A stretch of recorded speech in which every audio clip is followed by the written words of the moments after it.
Happy Turkey Day! We are the anchors of Queer News Tonight, and this evening we discuss the queer headlines. This Thanksgiving, navigating political divides requires empathy. Advocates like Britt Barron encourage honest conversations, balancing love and disappointment to foster deeper connections with family and friends. From Broadway to film, musicals like Wicked, Les Miserables, and Hedwig celebrate resilience, identity, and creativity, captivating queer audiences with timeless stories and powerful performances. The 2024 election results spark increased birth control appointments, with vasectomy bookings up to 1,200% as reproductive rights concerns grow under Trump's presidency. Demure, once linked to shyness, now symbolizes refined sophistication.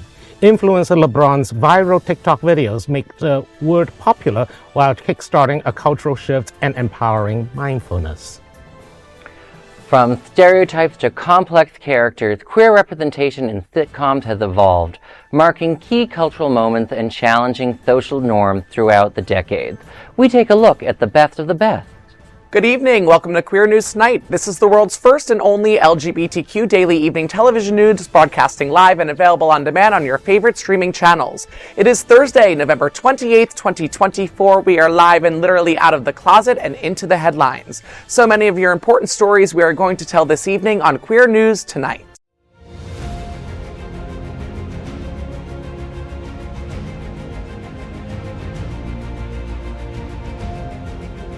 This is the world's first live daily LGBTQ evening news show, literally out of the closet and into the headlines on Queer News Tonight.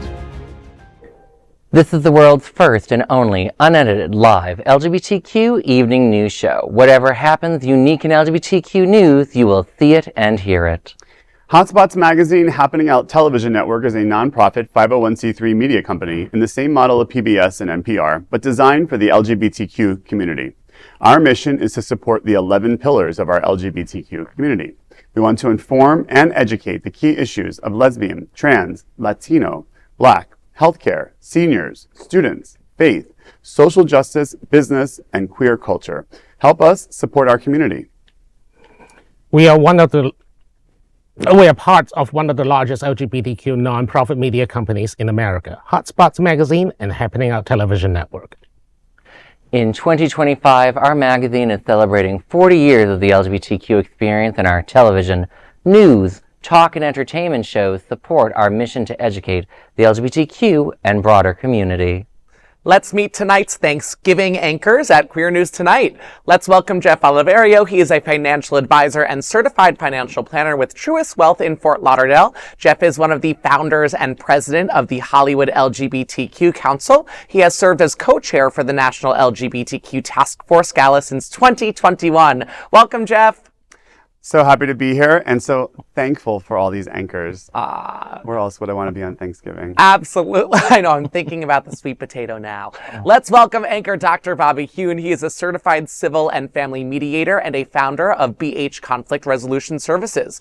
From Hong Kong and having grown up across the world, he can offer a queer global perspective on current events. Welcome back, Bobby. Hi, happy Turkey Day, and 25 years in this country, and I still cannot figure out why you put a dessert known as yams with topped with marshmallow on the dinner table as a side dish. Oh yeah, I don't do the marshmallows. I don't do the marshmallows. Missing out.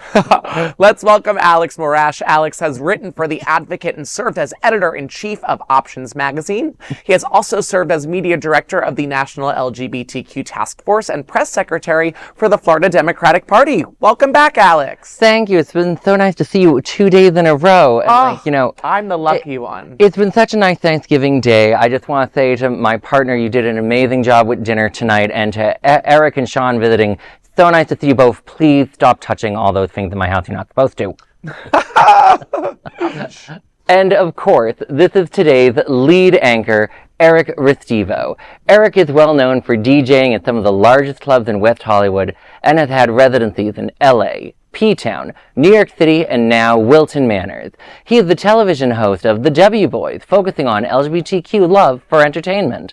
Broadcast on Fridays and then on demand. Welcome, Eric.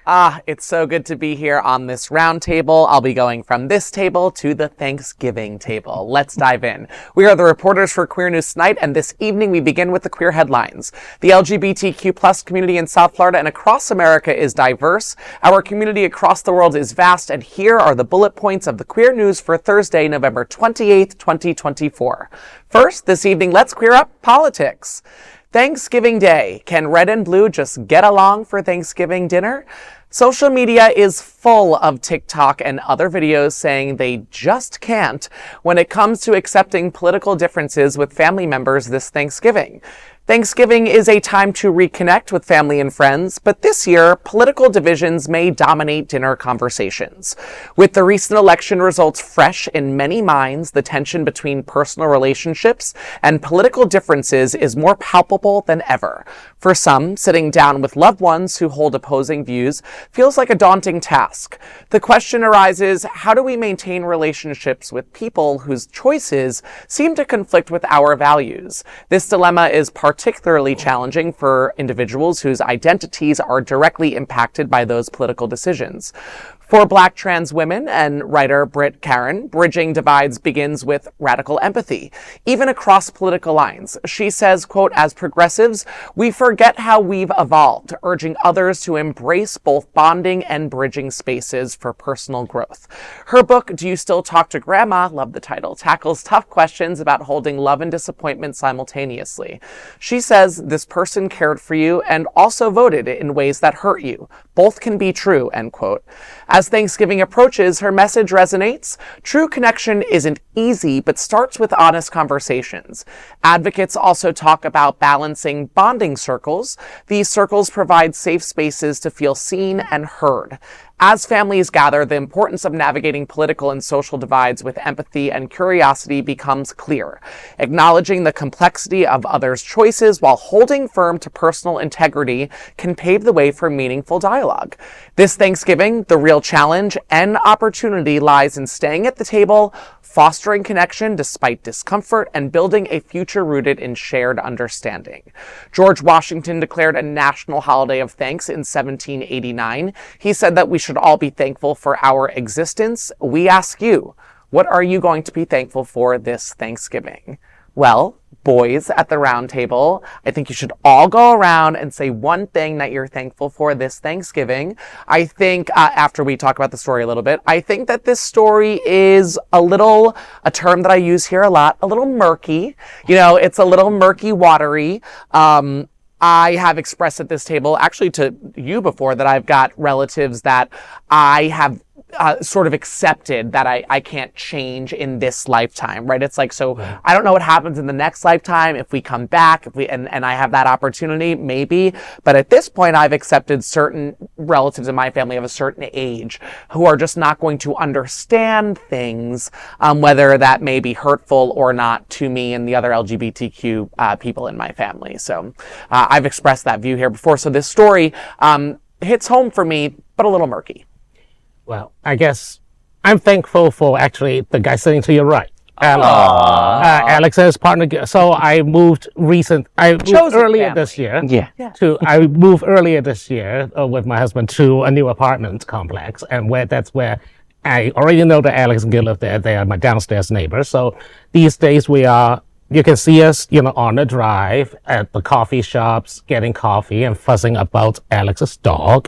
And we thank you for the carpools. Yes, we thank you for the carpools. Very green. Yes. So Bobby's been much more on time. But also for me, I cannot really necessarily agree with what Ms. Barron said, mostly because, one, that approach seems a lot like the Southern approach of, quote, love the sinner, hate the sin. Like, I love you for who you are, but you actively vote to violate my interests. If you are not an informed voter, you are still, these people are, let me put it this way, Trump supporters are some of the sorest winners they just want to rub your nose in it. They are going to basically wear the MAGA hats, wave the flag around. What if you have family members who aren't that extreme? Because like the family members in my family who might have voted Republican are not like that. You know, they don't just talk about that Then we all the avoid time. the topic. I think that we live in a heightened state often,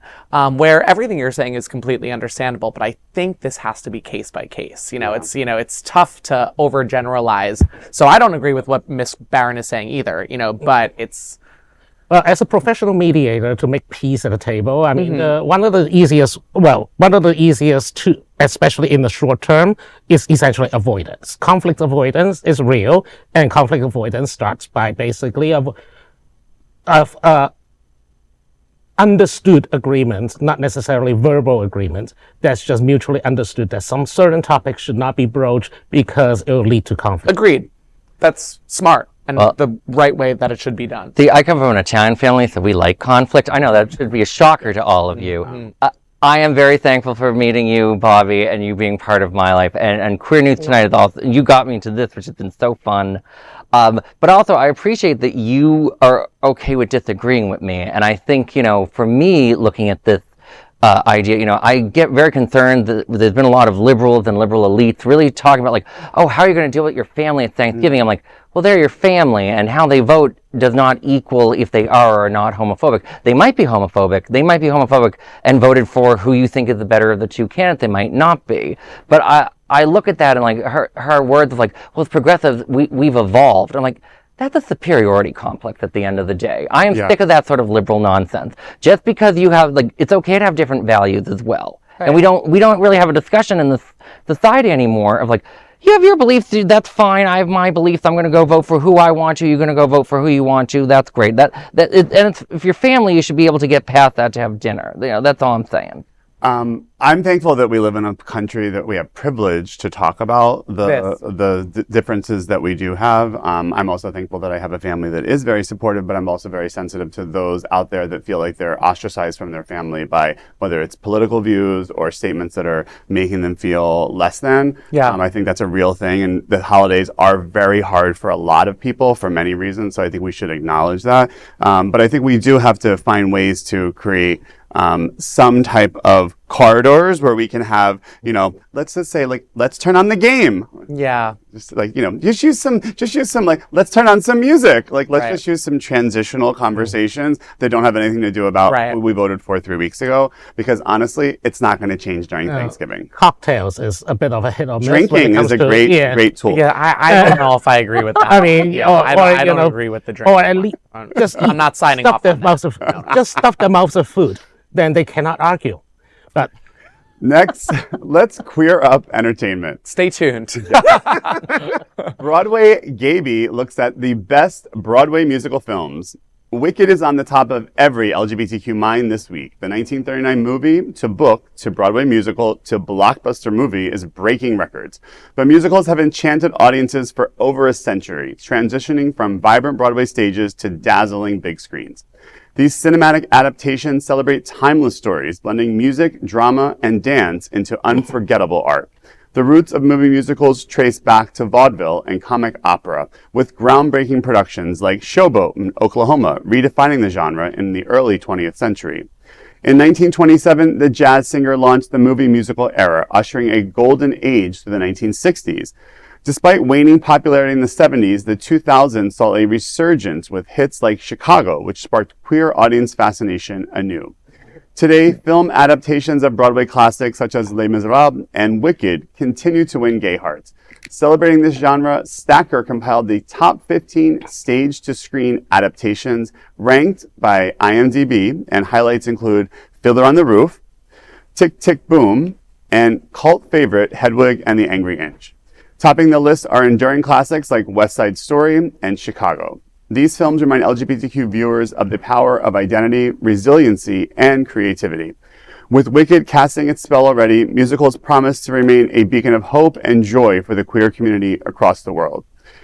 Again, I do have to agree. I think that, musicals do kind of are that genre of film that do sometimes bring together the most unlikely fans. Oh, yeah. I think that's something that we can appreciate. I think Wicked is obviously bringing in, of course, the LGBTQ community. It has a great message, but I think it's kind of the right movie for the time. I mean, it really is. It's not just out today, in theaters. It's here. It's here. Yeah, it's here. It's in the atmosphere. Absolutely. I agree with you. I wanted to shout out, the Best Little Whorehouse in Texas was easily one of the best movie musicals ever. And it also has a stage adaptation that was Jerry Mitchell in his prime before he did Hairspray or any of those popular musicals that you know about. So I just urge everyone, I loved this article, to do your homework. There is a Oklahoma, the movie musical changed my life. It's that dream ballet sequence. It's like just as equally terrifying as it is lovely.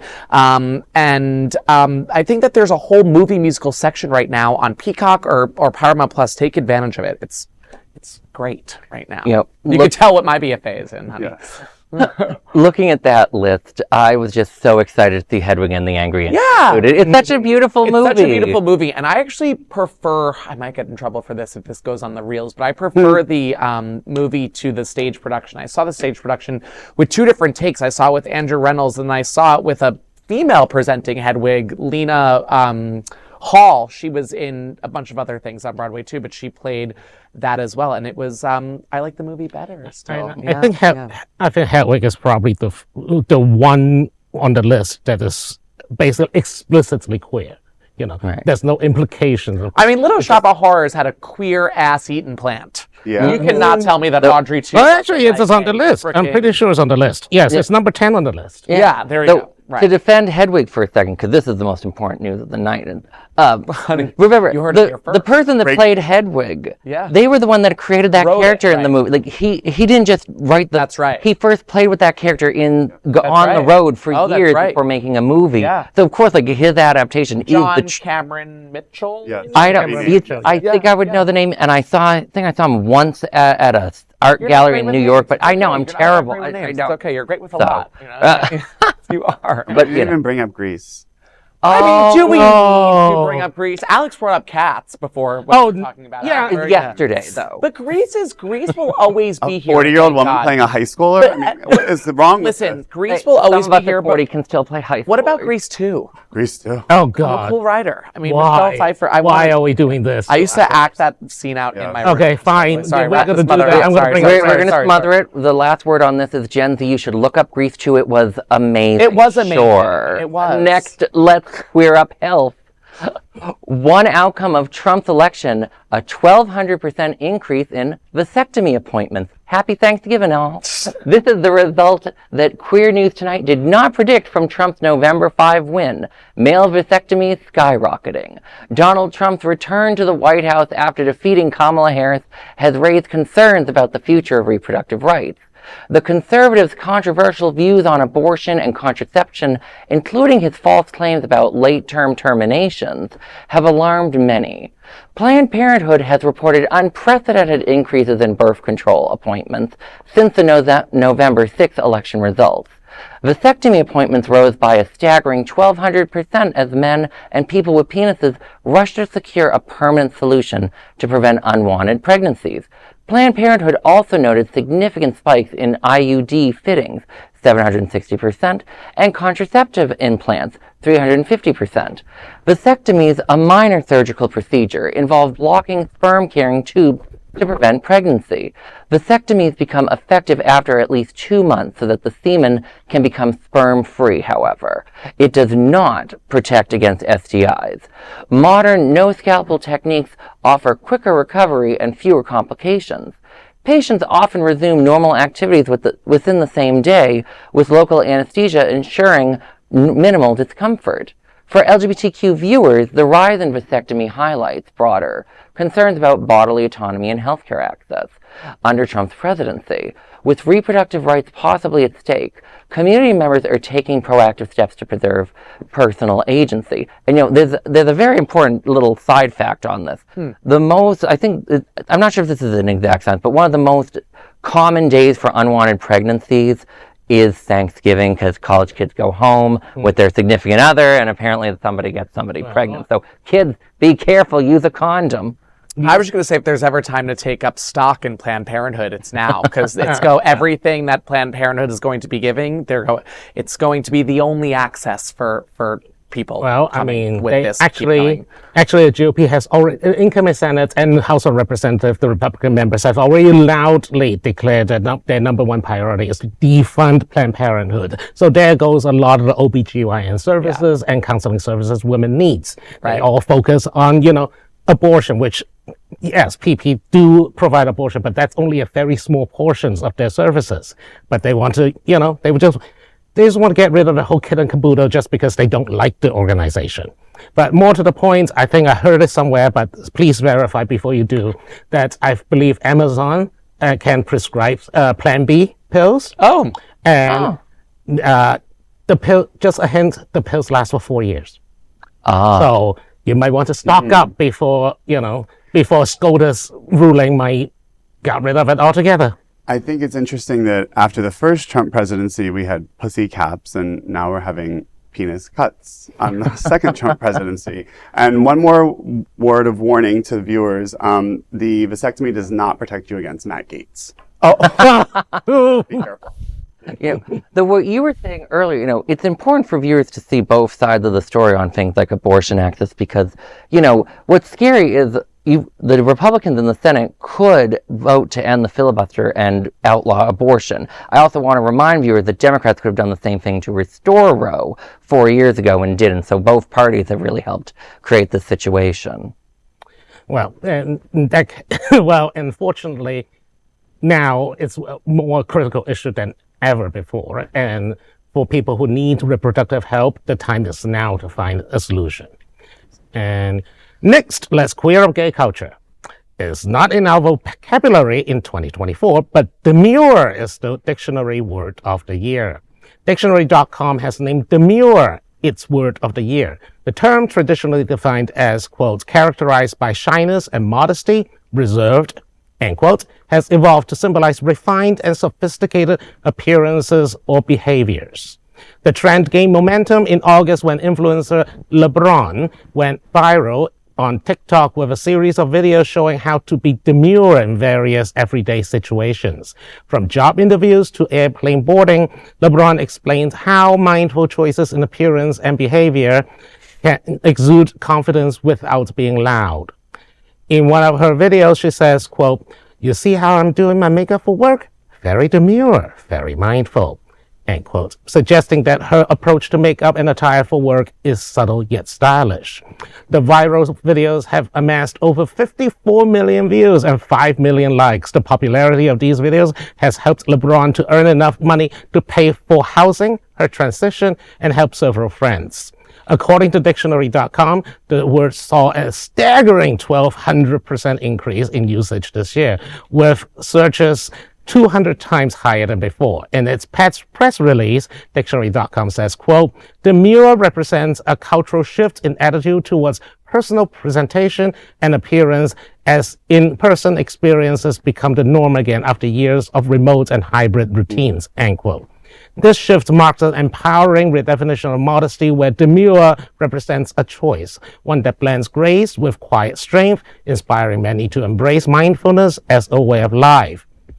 Well, first of all, congratulations to LeBron. Yes. I mean, richer than I'll ever be, honey. Yeah, there it is. Her meme has gone super viral, and everyone and their mother has used that. I'm demure, very mindful thing, like all over social media this summer. And I'm happy that because of this blowing up, that she was able to fund her own transition and get housing and get, and help people. I mean, if nothing else matters, Dictionary.com, pick one. Okay, big deal. But at least this time it actually has a positive impact on one person and our community as a whole. It's a major deal that a member of our community is at the top of this list right now, and power players for social media, for queer influencers on TikTok, and now 2024 Dictionary or whichever website it was, applaud and let's get more. What are the next two words that are coming out? It was demure and mindful, and now what? Right. What era are we walking into now? Resist. Resist and revolt.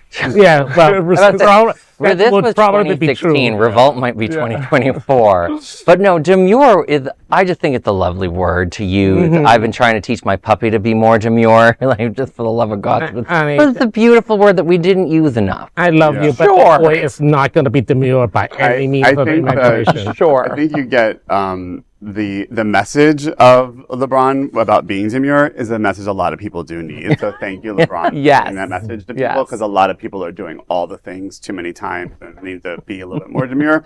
But the second thing I want to say is I really wish that the people were searching fascism and not demure on dictionary.com this election cycle. Might have been a little more helpful, but great. I don't know. I mean, demure is great. I think people already know what fascism is. You would think, but you're probably wrong. I don't know about that. Wrong. I don't know about that. I won't go down the molecule of it's actually very hard to define, but that's a whole other story for nothing. Yes. Yeah. Next, let's queer up entertainment. Sitcoms are how American culture learned about LGBTQ culture and acceptance.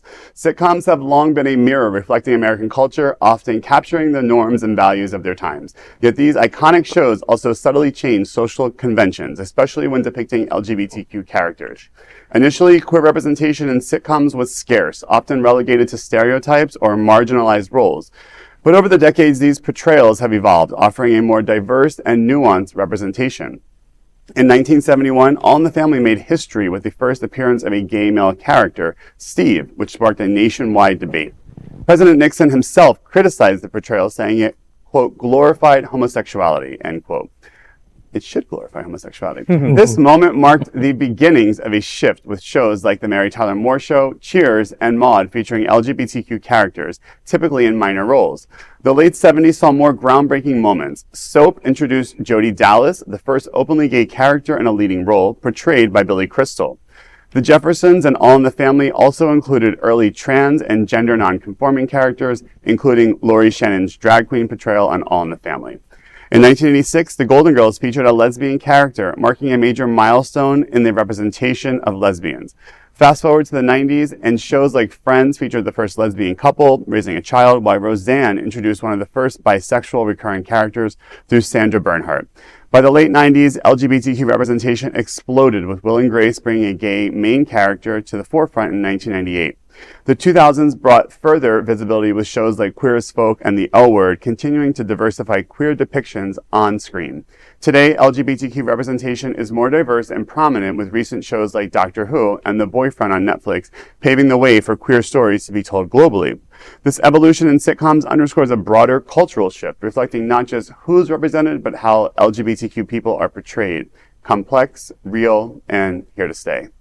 I love this story because I was a sitcom addict growing up as a kid. I think I've seen like Three's Company. What was your favorite? About 5,000 times. Okay. Three's Company is up there, or Facts of Life are probably up there. But interestingly, I'd always remain, what I reflect back on in that is that, of course, Three's Company, the storyline was that Jack was portraying a gay man, even though he wasn't gay, and how all of the jokes were made about him. You know, he was the fall of all the jokes. Of course. And it was very accepted. And I wonder to this day, like, that was something where I was always thought, like, oh, if you're going to be gay, everyone's going to make jokes about you like that. And it was like, I know, a prominent storyline for at least the first several seasons until, the cat was out of the I remember that exact episode of Roseanne. That, like, I don't know why I remember that for whatever reason. I think I was obsessed with the fashion at that time. But Sandra Bernhard was kind of reoccurring in that, in the LGBTQ plus field even then.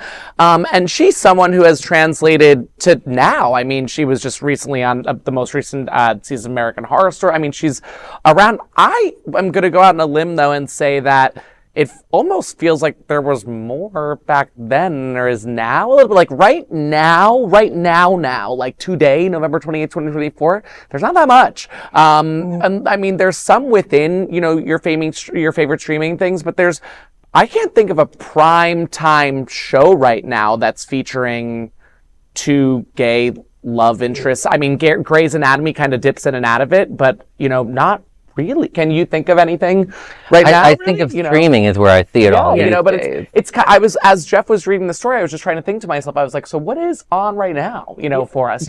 Streaming is taking over, of course, but it's strange to me to think, like, is there even like a gay host right now? Is there like any gay? I don't know. Wayne Brady is host. Wayne Brady hosts.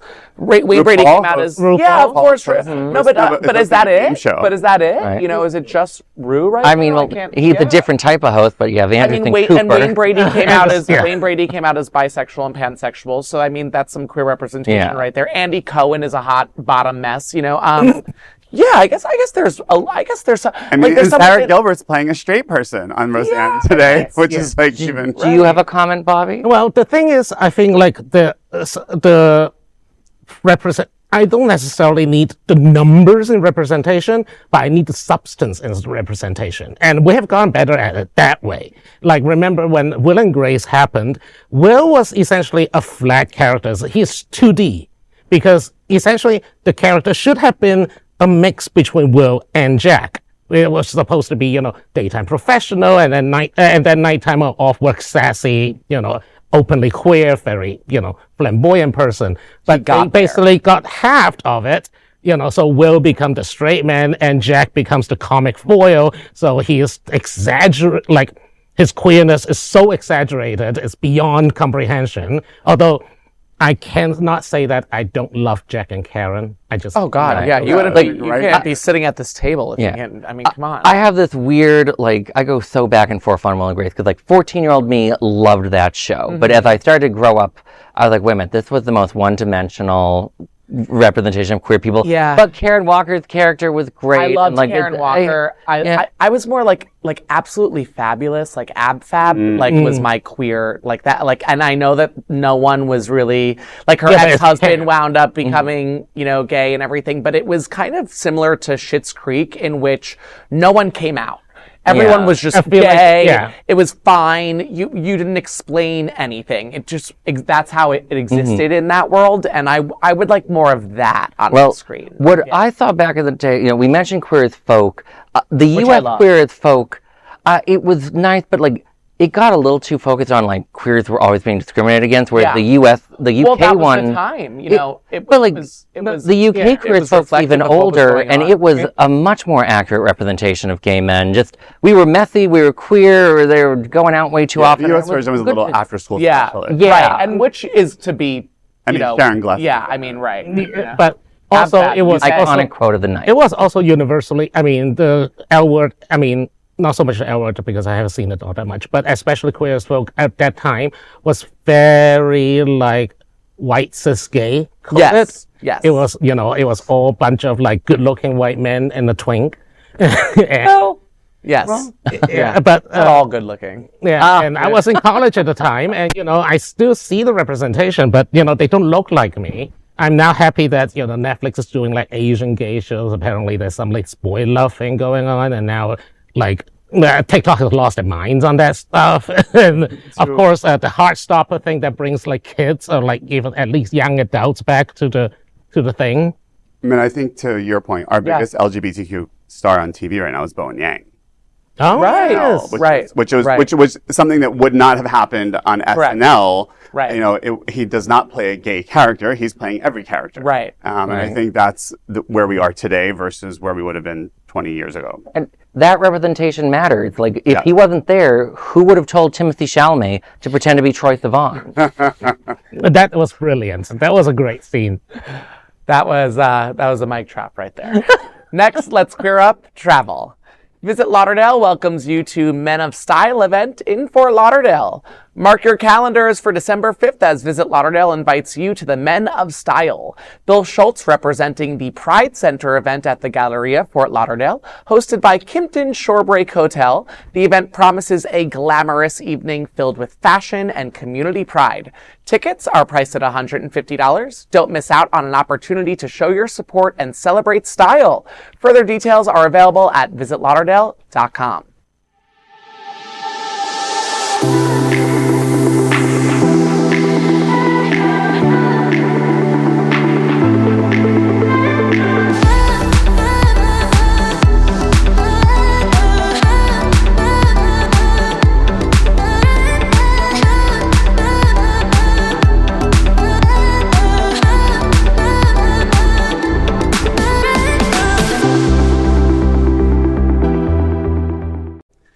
We are proud to announce that YouTube has recognized Queer News Tonight, certified by analytics company vidIQ, that we now have more than 10 million views on the only daily live queer news show in the world.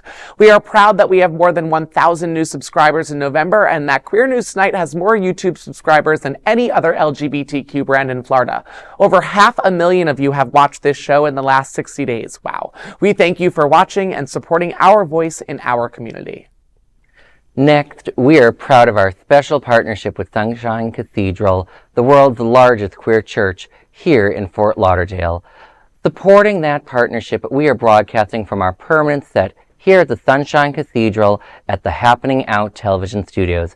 We broadcast the Sunshine Cathedral Sunday International Services at 10:30 a.m.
That is today's news for the LGBT community on the world's first and only daily LGBTQ evening news show.